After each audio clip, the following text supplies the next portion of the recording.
নমস্কার, যুক্তি তর্ক সঙ্গে অর্কয় আপনাদের স্বাগত। আপনাদের সঙ্গে আমি অর্কপ্রভ সরকার। রাম মন্দিরের উদ্বোধনের পর, রামলালার বিগ্রহে প্রাণ প্রতিষ্ঠার পর দেশ জুড়ে গেরুয়া শিবিরের উচ্ছ্বাস বাঁধ ভাঙা। তারা বলছেন যে আব কি বার 400 পার। রাম মন্দির উদ্বোধনকে কেন্দ্র করে দেশ জুড়ে যে আবেগের গণবিস্ফোরণ হবে, তাতে উত্তর ভারতে তো গেরুয়া সুনামি হবে, বিন্ধ্য পর্বতের দক্ষিণে গেরুয়া ঝড় হবে, আর পূর্ব উত্তর পূর্ব ভারতেও গেরুয়া ঝড় হবে। তাই সব অঙ্ক ভুল প্রমাণিত করে তৃতীয়বারের জন্য প্রধানমন্ত্রীর আসনে বসবেন নরেন্দ্র মোদী। তিনটে লোকসভা নির্বাচনে জয়লাভ করে পণ্ডিত নেহরুর রেকর্ড স্পর্শ করবেন।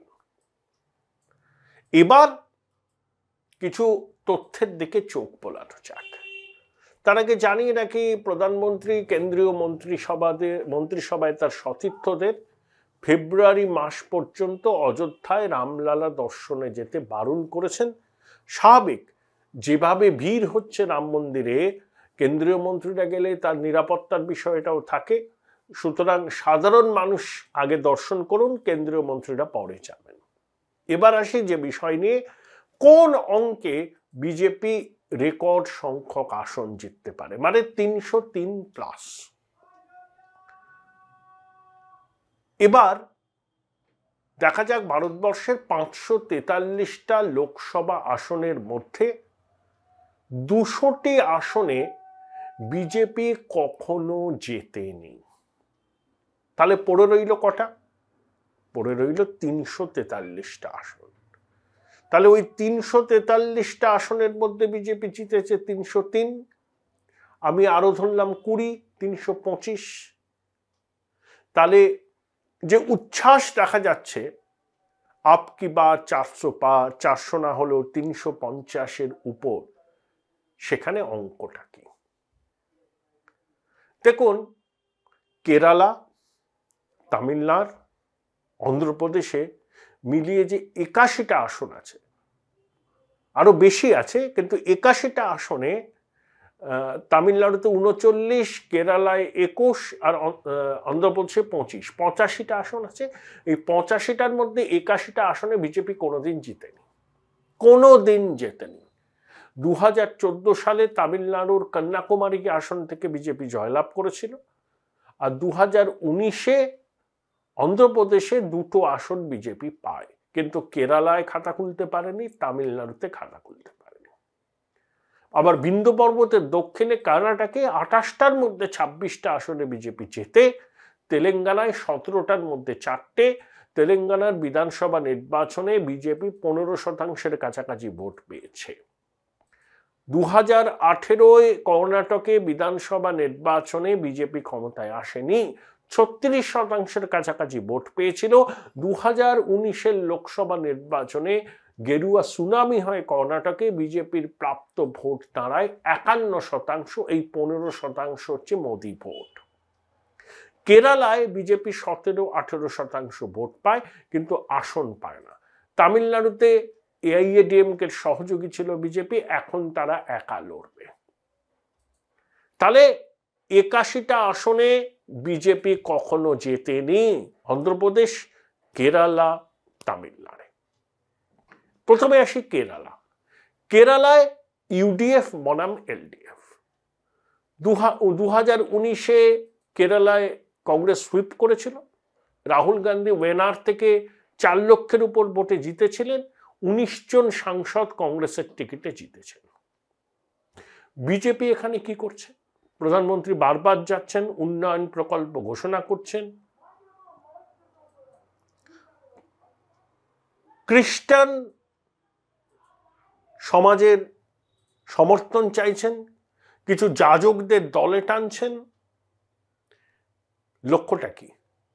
লক্ষ্যটা হচ্ছে, যদি আপার কাস্ট হিন্দু এবং খ্রিস্টান সম্প্রদায়ের কিছু ভোট বিজেপি পায়, 18 থেকে সেটা যদি 25-26 হয় বিজেপি খাতা খুলতে পারবে এবং সেই ভোটটা কংগ্রেসের ঘর থেকে যাবে, অর্থাৎ কংগ্রেস উইক হবে। কংগ্রেস 2019-এর লোকসভা নির্বাচনে 20% কাছাকাছি ভোট পেয়েছিল, যেটা কংগ্রেসের একেবারে কোর ভোট, এর থেকে নামার সম্ভাবনা নেই।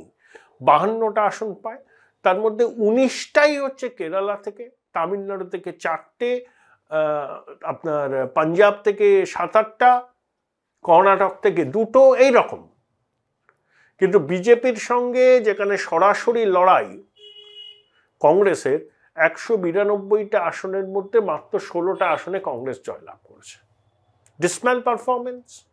এখন কেরালায় যদি আপার কাস্ট হিন্দু এবং খ্রিস্টানদের একটা ভোট বিজেপি পায়, কংগ্রেসের ঘর থেকে পাবে, তাহলে কংগ্রেসের শক্তি ক্ষয় হতে পারে। তামিলনাড়ুতে দুটোই পরিবার কেন্দ্রিক দল, ডিএমকে, এআইএডিএমকে। প্রথম প্রজন্ম যখন দল তৈরি করে তার মতাদর্শগত ভিত্তি অনেক জোরদার থাকে। এখন কিন্তু তৃতীয় প্রজন্ম এসে গেছে, আর এআইএডিএমকের ক্ষেত্রে তো জয়ললিতাই তো আর নেই, সুতরাং তার উত্তরসূরিকে তা নিয়ে লড়াই চলছে। কাশী তামিল সঙ্গম, বানর সেনা যেখানে লঙ্কা যাওয়ার জন্য ব্রিজ করেছিল, প্রধানমন্ত্রী গেলেন, ডুব দিলেন, একজনের মেয়ের বিয়েতে মন্দিরে থেকে আশীর্বাদ করলেন, উন্নয়নের প্রকল্প নিয়ে গেলেন। সম্ভবত তামিলনাড়ুর রামানাথপুরম থেকে মোদিজি লোকসভায় লড়বেন, বারাণসীর পাশাপাশি। এবার অযোধ্যায় দক্ষিণ ভারত থেকে প্রচুর মানুষ এসেছেন। দক্ষিণ ভারতের সেঙ্গাল সংসদে স্থাপন করা হয়েছে। রামলালার মূর্তি যেভাবে তৈরি হয়েছে তাতেও অনেকে বলছেন দক্ষিণের ছাপ রয়েছে। তাহলে তামিলনাড়ু থেকে যদি প্রধানমন্ত্রী লড়েন, তাহলে ওই 39টা আসন আন্ধ্রা এবং কেরালায় তার একটা ইম্প্যাক্ট তো পড়বেই। এবং বিজেপি খুব আশাবাদী খাতা খুলতে পারবে। অমিত শাহ কিছুদিন আগে বলেছিলেন তামিলনাড়ু থেকে 25 জন সাংসদ দিন, দেখুন আমরা কি করি। তামিলনাড়ু থেকে প্রধানমন্ত্রীকে উপহার দিন। অমিত শাহ এমনি এমনি বলেননি, প্রধানমন্ত্রী ওখানে দাঁড়াবেন সেই সিদ্ধান্ত হয়ে গেছে। সেই জন্য প্রধানমন্ত্রী জানুয়ারি মাসে দুবার দক্ষিণ ভারত সফর করেছেন। Join Indian Institute of Hotel Management now. Right choice, right decision. তাহলে কেরালায় যদি খ্রিস্টান সমাজের একটা ভোট, আপার কাস্ট হিন্দুদের একটা ভোট বিজেপি পায়, আসন পেতে পারে, কংগ্রেসের ক্ষতি। আর নরেন্দ্র মোদী যদি তামিলনাড়ু থেকে প্রতিদ্বন্দ্বিতা করেন, তাহলে তার প্রভাব কেরালাতেও পড়বে। এবার আসুন, 46টা সিট আছে মহারাষ্ট্র, পাঞ্জাব এবং বিহারে, যেখানে বিজেপি জয়লাভ করেনি। বারামতিতে শরদ পাওয়ারের মেয়ে সুপ্রিয়া সুলের বিরুদ্ধে বিজেপি লড়েছিল, কিন্তু বাকি আসনগুলোতে কোথাও জেডিইউ, কোথাও শিবসেনা। আর পাঞ্জাবে তো অকালি বিজেপি খুব খারাপ ফল করে। এখন জেডিইউ এর সঙ্গে অ্যালায়েন্স নেই, সেই আসনগুলো বিজেপি লড়বে। উদ্ধবের সঙ্গে অ্যালায়েন্স নেই, কিন্তু একনাথ সিন্ডের শিবসেনার সঙ্গে অ্যালায়েন্স আছে। তারা কটা আসন লড়বে 48-এর মধ্যে, that will be worked out. কিন্তু জেডিইউ এর সাকসেস 2019-এ 16টা লোকসভা আসনে জয়, সেটা কি জেডিইউ এর একার সাকসেস? বিজেপির ভোট, নরেন্দ্র মোদীর ইমেজ, নীতিশ কুমার, সব মিলিয়ে ওই ফিগারটা আসে। নীতিশ কুমার আবার সামারসল্ট খেতে পারেন, কারণ ওই আরজেডির সঙ্গে তার পক্ষে ঘর করা সম্ভব নয়, এবং জেডিইউ এর মধ্যে চাপ আছে বিজেপির সঙ্গে সমঝোতা করার, কারণ জেডিইউ এর অনেক নির্বাচিত সাংসদ জিততে পারবেন না। আবার কর্পূরী ঠাকুরকে ভারতরত্ন, বিহারের সব থেকে পঠিত সংবাদপত্রে নরেন্দ্র মোদীর একটা বাইলাইন আর্টিকেল। তাহলে ওবিসি ইবিসি সমাজের আইকন স্বরূপ কর্পূরী ঠাকুরকে ভারতরত্ন দেওয়া সিদ্ধান্ত, এটা নীতিশের কোর ভোট ব্যাংকে আঘাত করবে। এবং নীতিশ শেষ পর্যন্ত ইন্ডি জোটে কদিন থাকবেন I have a great doubt. যদি থাকেন তাহলে তো অ্যালায়েন্সের মতো তারা লড়বেন, আর যদি না থাকেন তাহলে বিজেপি লড়বে, তাহলে বিজেপি ওই আসনগুলোতে লড়বে, আসনের সংখ্যা বাড়বে, লড়ার জিতবেন অনেকটা। ভারতবর্ষে 224টা এমন আসন আছে যেখানে বিজেপি 2019-এ 50% বেশি ভোট পেয়ে জিতেছে। এবার আসুন উত্তরপ্রদেশে। উত্তরপ্রদেশে রায়বেরেলি আর দুটো আসন ছাড়া বিজেপি জিতেছে আসনগুলোতে, অতীতেও জিতেছে। রায়বেরেলি আর দুটো আসন বিজেপি কোনোদিন জেতেনি। যেমন মধ্যপ্রদেশে ছিন্দওয়ারা, আগে কমলনাথ জিততেন, এখন কমলনাথের ছেলে নকুলনাথ জেতেন, সেই আসনটাও বিজেপি কোনোদিন জেতেনি। এরকম দু একটা আসন আছে। 2019-এ বিজেপির আসন সংখ্যা কম হয় কেন? এসপি বিএসপির অ্যালায়েন্স। এবার বিএসপি বাইরে, আরএলডি, কংগ্রেস এবং এসপির অ্যালায়েন্স কতটা মজবুত হয়, কতটা তারা ভোট ট্রান্সফার করতে পারেন, তার উপরে অনেক কিছু অ্যালায়েন্সের অস্তিত্ব নির্ভর করবে। কিন্তু রাম মন্দিরকে কেন্দ্র করে যে আবেগের বিস্ফোরণ হয়েছে, উত্তরপ্রদেশে কার্যত গেরুয়া সুনামির সম্ভাবনা।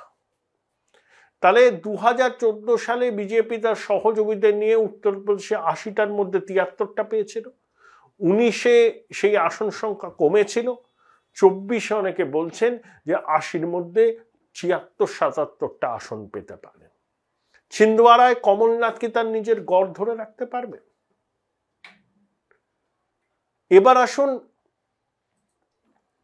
পশ্চিমবঙ্গ। পশ্চিমবঙ্গে এখন কার্যত দ্বিমেরুকৃত রাজনীতি, বিজেপি না হলে তৃণমূল। হয়তো কয়েকটা কেন্দ্রে বাম কংগ্রেস আইএসএফ ভালো লড়াই দিতে পারে, কিন্তু জেতার মতো জায়গায় তারা থাকবে কিনা এই মুহূর্তে বলা সম্ভব না।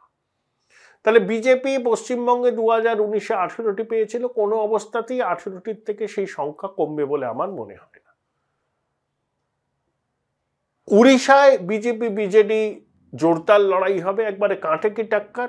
আগের বারের মতোই ফলাফলের পুনরাবৃত্তি হওয়ার সম্ভাবনা, যদিও বিধানসভায় বিজেডির অ্যাডভান্টেজ ডিউ টু নবীন পটনায়ক। ঝাড়খণ্ডে 2019-এর ফলাফলের খুব একটা পরিবর্তন হবে না, বরঞ্চ বিজেপির ফেভারে যেতে পারে। আর আসাম সহ এন্টায়ার নর্থ ইস্টে 25টা লোকসভা সিট আছে, মণিপুরের একটা বাদ দিয়ে, মিজোরামের একটা বাদ দিয়ে, তার সংখ্যাগরিষ্ঠ বিজেপির পক্ষে জয়ের সম্ভাবনা উজ্জ্বল। তাহলে গো বলয়ে সুনামি এক্সপেক্টেড। দক্ষিণ ভারতে মোদিজি যদি দাঁড়ান, অনেকে বলছেন সেখানেও গেরুয়া ঝড় উঠবে, এবং সেই গেরুয়া ঝড়ের অভিঘাত পূর্ব ভারত, উত্তর পূর্ব ভারতেও পড়তে পারে, এবং কংগ্রেস হয়তো পার্সেন্টেজ অফ ভোট বেশি পাবে। কিন্তু কেরলে 2019-এর পারফরমেন্স রিপিট করা তাদের পক্ষে এবার সম্ভব নয়। কর্ণাটকে ক্ষমতায় থাকলেও লোকসভা নির্বাচনের ফলাফল আগের মতোই হবে বলে অনেকে মনে করছেন, হয়তো 2-3টে কংগ্রেস বেশি পাবে। তেলেঙ্গানায় 17টা আসনের মধ্যে কংগ্রেস কয়েকটা পাবে, সেগুলো হয়তো কেরালার লসকে কম্পেনসেট করবে। তামিলনাড়ুতে ডিএমকে জোট সঙ্গী হিসেবে কংগ্রেস, কিন্তু পাঞ্জাবে আপের সঙ্গে লড়াই, এবার আপ ওখানে খুব ভালো জায়গায় আছে। আর বাকি মহারাষ্ট্রে এনসিপি, কংগ্রেস, উদ্ধবে শিবসেনা, যারা ফর্মিডেবল অ্যালায়েন্স। প্রশ্ন আপনাদেরই করলাম। আর হিমাচল প্রদেশ, হরিয়ানা, উত্তরপ্রদেশ, গুজরাট, মধ্যপ্রদেশ, রাজস্থান, ছত্তিশগড়, উত্তরাখণ্ড, হিমাচল, এইসব জায়গায় কংগ্রেসের সঙ্গে বিজেপির সরাসরি লড়াই হলে কংগ্রেসের ফলাফল সন্তোষজনক হওয়ার সম্ভাবনা কম। তাই কংগ্রেসের আসন সংখ্যা খুব একটা বাড়ার সম্ভাবনা নেই, 52 ধরে রাখাই চ্যালেঞ্জ। আর বিজেপি গেরুয়া ব্রিগেড যে উল্লসিত হচ্ছে যে এবার সব রেকর্ড লান তারা করে দেবে,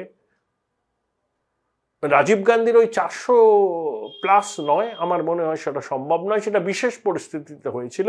ইন্দিরা গান্ধী 71-এ বাংলাদেশ গঠনের পর যে সংখ্যক আসন পেয়েছিলেন লোকসভায়, বিজেপি সেই সংখ্যাটা ছোঁয়ার চেষ্টা করবে, কিন্তু সেটা করতে গেলে তাদেরকে বিন্ধ্য পর্বতের দক্ষিণে আশাতীত ভালো করতে হবে, এবং প্রধানমন্ত্রী যদি দক্ষিণ ভারতের তামিলনাড়ু রামানাথপুরম থেকে দাঁড়ান, তাহলে অবশ্যই তার একটা পজিটিভ ইম্প্যাক্ট পড়বে বিন্ধ্য পর্বতের দক্ষিণে।